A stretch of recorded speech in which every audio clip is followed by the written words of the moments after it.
மலையில் நடந்த அந்த இரவு, எலேனா என்ற இளம்பெண் தனது பெற்றோர்களை சந்தித்த பிறகு மலைப்பாதை வழியாக வீட்டிற்கு கார் ஓட்டி வந்து கொண்டிருந்தாள்.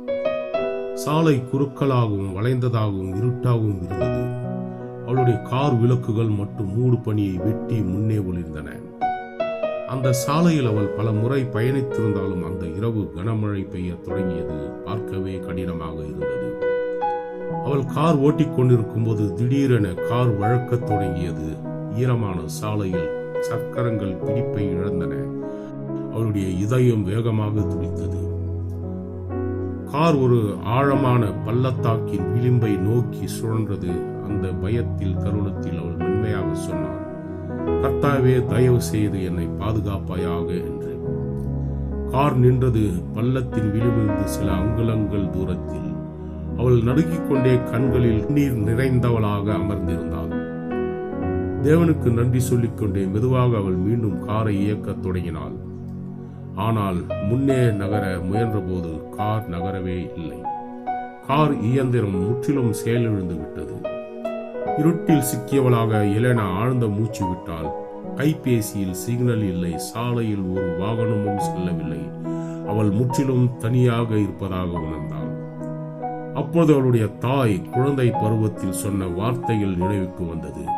நீ ஆபத்தில் இருக்கும்போது கர்த்தரை நோக்கி கூப்பிடு, அவர் உன்னை காப்பார் என்று. அவள் கண்களை மூடி உறக்க ஜெபித்தாள். கர்த்தாவே, நீர் என்னை எல்லா தீமையிலிருந்தும் காப்பதாக வாக்குத்தத்தம் செய்தீர். இப்போது என்னை கவனித்தருளும் என்று. சில நிமிடங்கள் மழையின் சத்தத்துக்கு இடையில் அவள் ஜன்னலில் மெதுவாக தட்டும் சத்தம் கேட்டது.